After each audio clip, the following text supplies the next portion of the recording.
चलिए शुरू करते हैं। आज हम बात करने वाले हैं वर्ग 3 के लिए, जो हमारा पर्यावरण का सब्जेक्ट है उसके अगले चैप्टर की, जिसके अंदर पर्यावरण के अंदर हम बात करने वाले हैं नेचुरल रिसोर्सेस की। प्यारे दोस्तों, आप सबको पता होगा कि मेरी लगातार क्लासेस वर्ग 3 के लिए हो रही हैं और ईयरली करंट अफेयर के भी सेशन में आपके ले रहा हूं, तो आप सब मेरे साथ बने रहें। आज हम बात करने वाले हैं नेचुरल रिसोर्सेस की। नेचुरल रिसोर्सेस आपके यूनिट नंबर 1 का पार्ट है और यूनिट नंबर 1 के अंदर नेचुरल रिसोर्सेस इसमें दे रखे हैं। ठीक है, तो क्या होते हैं प्राकृतिक संसाधन, उनकी बात करते हैं। देखिए, प्राकृतिक संसाधन का सीधा सा मतलब है कि वो चीजें जो हमें प्रकृति से प्राप्त हुई है, हम उन्हें प्राकृतिक संसाधन कहते हैं। तो जो भी चीजें हमें प्रकृति से मिलती हैं वो प्राकृतिक संसाधन होता है, नेचुरल रिसोर्सेस होता है। ये आपके वर्ग 3 के सिलेबस में मेंशन है। अब आपसे पूछा जा सकता है प्रश्न में, क्वेश्चन नंबर 1 ऐसा पूछा जा सकता है कि बताइए इनमें से कौन सा प्राकृतिक संसाधन नहीं है ना। ऑप्शन होंगे नीचे 1 2 3 4, आपको बताना होगा कौन सा नहीं है। तो प्राकृतिक संसाधन वे होते हैं जो हमें प्रकृति से प्राप्त होते हैं और जिनका हम उपयोग करते हैं। ठीक है, जैसे हवा, पानी, मिट्टी, खनिज, वनस्पति, जीव जंतु। इन संसाधनों का उपयोग हम अपनी जरूरत को पूरी करने के लिए करते हैं और भोजन, ऊर्जा, आवास और अन्य उपयोगी वस्तुएं इनसे हम बनाते हैं। जैसे आप घर बनाओगे तो आपको कहीं ना कहीं मिट्टी की आवश्यकता होगी, आपको पानी की आवश्यकता होगी, आपको अगर अपना पेट भरना है तो आपको भोजन की आवश्यकता होगी, आपको वनस्पति की आवश्यकता होगी, आपको कोई ऐसी जड़ी बूटी बनाना है तो आपको वनस्पति की आवश्यकता होगी।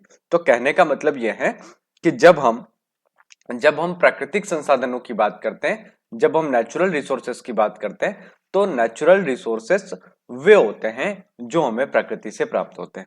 ठीक है, ये बात आपको समझ में आ गई कि प्राकृतिक संसाधन नेचुरल रिसोर्सेस कहलाते हैं। अब बात यह आती है कि सर प्राकृतिक संसाधन क्या क्या हो सकते हैं। तो यहाँ फोटो में देखिए आप, सन, जो सन है, सूर्य है, वो भी हमारा एक प्राकृतिक संसाधन है। फॉरेस्ट जो कवर होता है हमारा, वन जो हमारे होते हैं वो भी प्राकृतिक संसाधन है। रॉक होते हैं, पत्थर जो होते हैं, अलग अलग प्रकार की रॉक हमको मिलती रहती है, ये भी प्राकृतिक संसाधन है। मिनरल्स जो होते हैं, मिनरल्स भी हमारे प्राकृतिक संसाधनों के अंतर्गत आते हैं। सोइल या मृदा भी हमारी प्राकृतिक संसाधन है। एयर जो होती है, हवा जो होती है, वो भी प्राकृतिक संसाधनों के अंतर्गत ही शामिल होती है। ऑयल जो होता है, क्रूड, आपका जो तेल निकलता है जमीनों के अंदर से, अलग अलग जगह से, जैसे आपने असम का नाम सुना होगा, असम के डिगबोई से तेल निकालते हैं हम। तो ये जो सारी की सारी चीजें हैं, ये प्राकृतिक संसाधनों के अंतर्गत आती हैं और पानी भी प्राकृतिक संसाधन है। तो जितनी भी चीजें हमें प्रकृति से प्राप्त होती हैं, प्राकृतिक संसाधनों के अंतर्गत इन्हें रखा जाता है। अब प्राकृतिक संसाधन दो प्रकार के हो सकते हैं। एक वे प्राकृतिक संसाधन हो सकते हैं जो कभी खत्म नहीं होंगे, है ना, जो कभी खत्म नहीं हो सकते, तो उन्हें अक्षय संसाधन कहा जाता है। क्या कहा जाता है? अक्षय संसाधन। और एक वे होते हैं जो यूज करने पर खत्म हो जाएंगे। आप बार बार उसका यूज कर रहे हो तो यूज करने पर वो क्या हो जाएंगे, धीरे धीरे खत्म हो जाएंगे। जैसे कि एग्जाम्पल के लिए मैं आपको बताऊं दूं, कोयला। तो कोयला क्या है? कोयला क्या है? कोयला एक ऐसा सोर्स है हमारे लिए, ऐसा प्राकृतिक संसाधन है जो लगातार आप यूज करोगे तो उसकी खदानें कम हो जाएगी। भाई पहले 5 खदानें थी, 4 का आपने यूज कर लिया, अब एक ही बची। लेकिन अक्षय ऊर्जा या अक्षय प्राकृतिक संसाधन ऐसी चीज होती है जिन्हें हम रिन्यूएबल एनर्जी सोर्सेस कहते हैं। ये वे होते हैं जो समय के साथ पुनः उत्पन्न हो सकते हैं। ठीक है, जैसे पानी समाप्त नहीं हो सकता, समाप्त नहीं होता है। जैसे जल, नदियां, झीलें, समुद्र, इनका पानी क्या कभी खत्म होगा? नहीं होगा। तो ये क्या कहलाते हैं? अक्षय प्राकृतिक संसाधन कहलाते हैं। और इन अक्षय प्राकृतिक संसाधनों को हम रीयूज कर सकते हैं, इनका पुनः साइकिल करके, इनको रिसाइकलिंग करके पुनः उत्पन्न किया जा सकता है। ठीक है, तो जैसे पानी को हम रेन वाटर हार्वेस्टिंग की मदद से सेव कर सकते हैं, बचा सकते हैं और उसका उपयोग हम वापस कर सकते हैं। पेड़ पौधे हैं, वृक्ष है, जंगल है, इनका हम अगर पौधारोपण करेंगे, वृक्षारोपण करेंगे तो इनकी संख्या भी लगातार बढ़ेगी। तो ये अक्षय प्राकृतिक स्रोत है। अब वे स्रोत में बताता हूं जो अक्षय नहीं है। भाई वे स्रोत जो क्या नहीं है? अक्षय नहीं है। ठीक है, एक सेकेंड। हाँ, तो वे स्रोत जो आपके अक्षय नहीं कहलाते हैं, अनविकसित कहलाते हैं, है ना, यानी कि अक्षय नहीं है। तो ये प्राकृतिक संसाधन जिन्हें हम नॉन रिन्यूएबल सोर्सेस कहते हैं, वे संसाधन हैं जो सीमित मात्रा में होते हैं और समाप्त हो सकते हैं। यानी कि पहली बात तो ये सीमित हो और ये खत्म हो जाए। भाई ऐसे बहुत सारे सोर्सेस हमारे पास होते हैं जो लगातार खत्म हो रहे हैं, इसीलिए तो हम कहते हैं कि हमारे पर्यावरण पर संकट है। जैसे कि खनिज, सोना, चांदी, लोहा, अन्य धातुएं। अब इनकी तो कुछ स्पेशल खदानें होगी, और वो खदानें अगर जिस दिन खत्म हुई उस दिन ये खनिज भी खत्म हो जाएंगे। इसका मतलब ये अनविकसित या अक्षय नहीं है। ठीक है, अब बात करते हैं जीवाश्म ईंधन की। जीवाश्म ईंधन जैसे कोयला हो गया, पेट्रोलियम हो गया, प्राकृतिक गैसेस हो गई, ये सब के सब भी क्या है, अक्षय नहीं है ना, अक्षय नहीं है भाई। कोयला होगा तो खत्म हो जाएगा, प्राकृतिक गैस कहीं से निकल रही है तो वो एक ना एक दिन खत्म हो जानी है, क्योंकि प्राकृतिक गैस के भंडार कहीं ना कहीं सीमित मात्रा में होंगे और वहां से लगातार गैसेस बाहर आ रही होगी। जिस दिन ये खत्म हो गया उस दिन सारी चीजें खत्म हो जाएगी।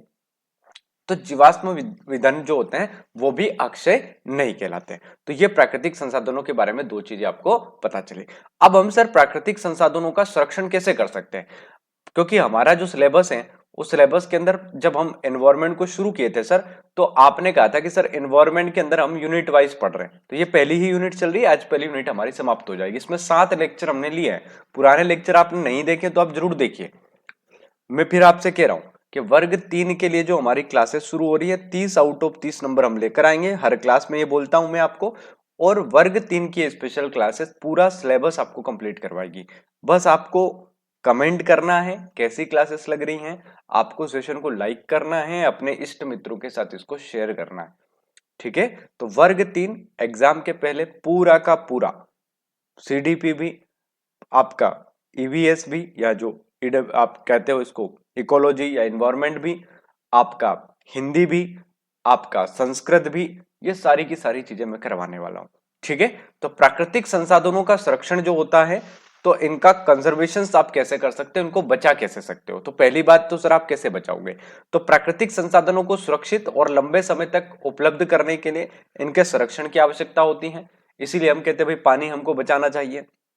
ठीक है, तो प्राकृतिक संसाधनों को कैसे बचाया जा सकता है, पहला ऑप्शन है रिसाइकलिंग करके। भाई उपयोग किए गए पदार्थों का पुनः प्रयोग कर सकते हैं, जैसे कागज, प्लास्टिक और धातुएं, ये जो चीजें हैं इनका हम क्या कर सकते हैं, रिसाइकलिंग कर सकते हैं। और रिसाइकलिंग के द्वारा हम वापिस रीयूज इनको कर सकते हैं। आपने बहुत सारे कचरा बिनने वाले लोगों को देखा होगा, और ये कचरा बिन के कहाँ ले जाते हैं, फैक्ट्री में, और फैक्ट्री में फिर उसका क्या कर दिया जाता है, रिसाइकलिंग कर दिया जाता है। जब प्लास्टिक की बोतल होगी तो नई प्लास्टिक की कुछ चीजें उससे बनाई जा सकती हैं, तो ये रिसाइकलिंग होगा। तो प्राकृतिक संसाधन खत्म तो होते हैं, लेकिन अगर हम बहुत अच्छे ढंग से उनके ऊपर काम करें तो वो रिसाइकलिंग करके पुनः यूज भी हो सकते हैं। पुनर्रोपण, जैसे वृक्ष है तो आप वहां पे कटे हुए पेड़ों को और नए पेड़ लगा सकते हो, जिससे वनस्पति का संरक्षण हो जाएगा। भाई फॉरेस्ट खत्म हो रहा है, ये हमको पता है, फॉरेस्ट क्या हो रहा है, जंगल क्या हो रहा है, खत्म हो रहा है। लेकिन फॉरेस्ट को उगाने के लिए हम नए पेड़ लगा सकते हैं, नए पेड़ लगा सकते हैं, तो हम कहेंगे कि ये हमारे प्राकृतिक संसाधनों का क्या हो रहा है प्यारे दोस्तों, संरक्षण हो रहा है। अब पानी को कैसे बचाएंगे, तो पानी की बर्बादी को अगर रोकना है तो जल को संग्रहित करेंगे, रेन वाटर हार्वेस्टिंग सिस्टम हम अपने घरों के ऊपर लगाएंगे, पानी का पुनः उपयोग करेंगे। तो ये जो सारी की सारी चीजें हैं ये हमें ये बताएगी कि कैसे पानी का संरक्षण करना चाहिए। ऊर्जा का संरक्षण कैसे होगा, ऊर्जा का संरक्षण ऐसे होगा कि हम ज्यादातर अक्षय ऊर्जा पर ध्यान दें। हम किस पर ध्यान दें, अक्षय ऊर्जा पर ध्यान दें। और अक्षय ऊर्जा का मतलब यहाँ पे क्या होता है, अक्षय ऊर्जा का मतलब होता है ऐसे हमारे सोर्सेस जो कहीं ना कोई कोयला वगैरह पर डिपेंड नहीं हो, ये हमारे डिपेंड हो किस पर, अक्षय ऊर्जा पर। जैसे पवन ऊर्जा हो सकती है ना, जैसे कि आपका और भी अलग अलग प्रकार की जो ऊर्जा होती है वो हो सकती हैं। तो इन सबको हम कहते हैं अक्षय ऊर्जा के स्रोत। ठीक है, क्या कहते हैं भाई, अक्षय ऊर्जा के स्रोत कहते हैं। आगे बढ़ते हैं। ठीक है, तो जल संरक्षण और अक्षय ऊर्जा के स्रोत का अधिक से अधिक हमको प्रयोग करना चाहिए। जैसे पवन ऊर्जा का हम प्रयोग कर ले, जैसे प्रयोग किया जाता है और संयंत्र लगाए जाते हैं, तो पवन ऊर्जा को ज्यादा से ज्यादा इसलिए बढ़ावा देना चाहिए ताकि हमारे प्राकृतिक संसाधनों का क्या हो सके, संरक्षण हो सके। सीधी सी बात है कि अगर आप कोयले से बिजली बनाओगे तो कोयला एक ना एक दिन क्या हो जाएगा, खत्म हो जाएगा। तो ये प्राकृतिक ऊर्जा का स्रोत तो है, लेकिन इसके यूज करने से हमारा जो एटमॉस्फेयर है, जो पर्यावरण है, उसमें पॉल्यूशन भी बढ़ेगा और बहुत सारी दिक्कतों का हमको सामना करना पड़ेगा। इसलिए हमको ज्यादा से ज्यादा क्या करना चाहिए, पवन ऊर्जा का प्रयोग करना चाहिए। जल के संरक्षण के लिए राजस्थान के अलवर जिले में तरुण भारत संघ जो है एक कार्यक्रम चल रहा है, जिसमें पुराने तालाबों को पुनर्निर्मित किया जा रहा है। जिससे क्या होगा, जिससे ये होगा कि पानी बचेगा, पानी का संरक्षण होगा। तो ऐसी नई नई तरकीबें शुरू करनी चाहिए जिससे प्राकृतिक संसाधनों का क्या किया जा सके, संरक्षण किया जा सके। ठीक है सर। अब जब हम बात करते हैं प्राकृतिक संसाधनों की, तो हमको एक चीज ध्यान रखना है कि भारत के अंदर जो अलग अलग जीव जंतु हैं उनके लिए हमारे यहाँ पे प्रोजेक्ट कार्यक्रम चल रहे हैं। और इन प्रोजेक्ट कार्यक्रमों की यदि बात की जाए तो प्रोजेक्ट कार्यक्रमों के अंतर्गत हमारे यहाँ पे सबसे पहला जो प्रोजेक्ट कार्यक्रम चल रहा है वो प्रोजेक्ट टाइगर चल रहा है। देखो, हम बात कर रहे हैं पर्यावरण को बचाने की, हमारा टॉपिक भी यही है, तो हमको जीव जंतुओं के बारे में भी पढ़ना है कि किस प्रकार से जीव जंतु को हमारे यहाँ पे बचाया जा रहा है। तो पहला हमारा यहाँ पे एक प्रोजेक्ट शुरू होता है जिसे हम प्रोजेक्ट टाइगर कहते हैं। 1973 के अंदर इस प्रोजेक्ट को शुरू किया जाता है और इसका जो उद्देश्य है वो है बाघों की संख्या में निरंतर वृद्धि करना। आप सबको पता होगा कि पूरे भारत के अंदर सर्वाधिक कहीं बाघ अगर मिलते हैं तो वो हमारे भारत के अंदर मिलते हैं। सर्वाधिक बाघ कहाँ मिलते हैं? हमारे भारत के अंदर बाघों की संख्या सर्वाधिक पाई जाती है। तो इन बाघों को बचाने के लिए भारत सरकार ने 1973 में प्रोजेक्ट टाइगर शुरू किया। और ये प्रोजेक्ट टाइगर जो शुरू हुआ था वो शुरू हुआ था जेम कॉर्बेट नेशनल पार्क से। हम आगे वाली क्लासेस में आपको नेशनल पार्क के बारे में भी बताएंगे। तो प्राकृतिक संसाधनों के लिए सबसे इंपॉर्टेंट है हमारे जंगलों को भी बचाना। जब हम हमारे जंगलों को बचाएंगे तो हम उनके जीव जंतुओं को भी बचाएंगे। और जीव जंतु को बचाने के लिए 1973 में प्रोजेक्ट टाइगर शुरू किया गया। ये इसलिए शुरू किया गया था क्योंकि लगातार बाघों की संख्या में क्या हो रही थी? कमी हो रही थी। इसके लिए इसको शुरू किया गया था। अब अगर बाघों की बात की जाए तो अभी हाल ही में एक रिपोर्ट प्रकाशित हुई है। टाइगर डे पर एक रिपोर्ट आती है, आप सबको पता होगा। 29 जुलाई को हम टाइगर डे मनाते हैं और उस दिन एक रिपोर्ट प्रकाशित हुई। उस रिपोर्ट में यह कहा गया कि भारत में वर्तमान में जो टाइगर्स हैं उनकी संख्या लगभग 3000 से ज्यादा है। और सर्वाधिक बाघ अगर कहीं पाए जाते हैं तो वो मध्य प्रदेश है। मध्य प्रदेश में वर्तमान में 785 बाघ है। तो आपका जो ईएसबी का पेपर है वर्ग 3 का, उसमें प्रश्न पूछा जा सकता है कि बाघों की संख्या वर्तमान में कितनी है? मध्य प्रदेश के अंदर 785 है। तो टाइगर का कंजर्वेशन इसलिए भी जरूरी है क्योंकि टाइगर्स की संख्या लगातार कम हो रही है। सबसे पहले हमने जिम कॉर्बेट नेशनल पार्क के अंदर टाइगर की शुरुआत की थी और 1973 में यह योजना शुरू हुई थी भारत सरकार के द्वारा और 9 बाघ अभ्यारण्य थे उस समय में। ठीक है, वर्तमान में 50 से ज्यादा टाइगर रिजर्व भारत में है। ठीक है, तो वर्तमान में कितने हैं? 50 से ज्यादा टाइगर रिजर्व भारत में है। 2022 की जो रिपोर्ट है उसमें 3000 से ज्यादा टाइगर्स हमारे यहाँ पे मिले हैं। और कुल दुनिया में अगर हम देखें तो दुनिया में 75% से ज्यादा टाइगर हमारे पास है, भारत के पास है। ठीक है, तो 25% बाकी देशों के पास है। एक और प्रोजेक्ट भारत सरकार ने शुरू किया था जिसका नाम है प्रोजेक्ट एलिफेंट। और ये जो प्रोजेक्ट एलिफेंट है ये भारत सरकार के द्वारा क्या किया गया था? शुरू किया गया था 1992 में। तो आप केवल तारीख याद रखेंगे, सन याद रखेंगे, प्रोजेक्ट एलिफेंट। और प्रोजेक्ट एलिफेंट कब शुरू किया गया? प्रोजेक्ट एलिफेंट शुरू किया गया आपका 1992 के अंदर। इसका उद्देश्य क्या था? तो हाथियों की जो संख्या निरंतर कम हो रही थी उसको बढ़ावा देना और ज्यादा से ज्यादा ऐसा एटमॉस्फेयर क्रिएट करना जिससे हाथियों को बचाया जा सके। ठीक है, नेक्स्ट देखिए। नेक्स्ट जो हमारा प्रोजेक्ट है वो है प्रोजेक्ट बारासिंगा। और प्रोजेक्ट बारासिंगा मध्य प्रदेश का राजकीय पशु है बारासिंगा, आप सबको पता होगा। और इसकी जो शुरुआत की गई थी भारत सरकार के द्वारा बारासिंगा की 2005 में की गई थी ताकि ज्यादातर बारासिंगा को क्या किया जा सके? बचाया जा सके। इसमें जो है बारासिंगा है और बारासिंगा की अगर आप नाम को देखें तो इसे स्वेप्ट डियर कहा जाता है और ये विलुप्त तो होती प्रजाति है। मध्य प्रदेश के कान्हा किसली नेशनल पार्क में इसको आप देख सकते हैं। और इसको सुरक्षित करने के लिए, इसको बचाने के लिए भारत सरकार की तरफ से प्रोजेक्ट बारासिंगा शुरू किया गया था। एक और हमारे यहाँ पे बहुत ही अच्छा एक जीव पाया जाता है, जानवर पाया जाता है जिसका नाम है गिर के, आपके जो गिर के लोयन होते हैं वो गिर के शेर। ठीक है, तो इनका संरक्षण भी 1972 में शुरू हुआ और ये एशियाई शेर होते हैं और ये विलुप्त होती प्रजाति है। भारत में एकमात्र इनका अधिवासी स्थान अब बचा है और एकमात्र जो अधिवासी स्थान इनका है वो है आपका सासणगीर। सासणगीर जो गुजरात में आता है, सासणगीर। ठीक है, गिर नेशनल पार्क है यहाँ पर है। ठीक है, गिर नेशनल पार्क। और एशियाटिक जो शेर है आपके, एशियाटिक शेर, इनका एकमात्र प्राकृतिक निवास स्थान है ये भारत में। इसके अलावा कहीं भी आपको ये नहीं मिलेंगे। ठीक है, तो गिर का संरक्षण हो रहा है और गिर एक प्रकार के लोयन होते हैं। 1972 में इनको जो है प्रोजेक्ट गिर के अंतर्गत इनको बढ़ावा दिया जा रहा है। एक और प्रोजेक्ट हमारे यहाँ पे चलता है प्रोजेक्ट स्नो लेपर्ड, बर्फीले चीते। स्नो का मतलब होता है बर्फ और ये बर्फीले चीते जो है लद्दाख के अंदर आपको मिलेंगे। तो इनको बचाने के लिए भी भारत सरकार प्रयास कर रही है। 2009 आपको सभी जो प्रोजेक्ट मैंने आपको बताए हैं उनका आपको क्या करना है? सन याद रखना है। ठीक है, तो 2009 में जो है आपका प्रोजेक्ट स्नो लेपर्ड, और इसमें हिम तेंदुए जो है उनका संरक्षण किया गया। ये एक दुर्लभ प्रजाति होती है और ये हिमालय क्षेत्रों में विद्यमान है। हिमालय क्षेत्रों के अंदर इसको आप देख सकते हैं। तो स्नो लेपर्ड भी हमारे यहाँ पे मिलते हैं। तो प्रोजेक्ट स्नो लेपर्ड।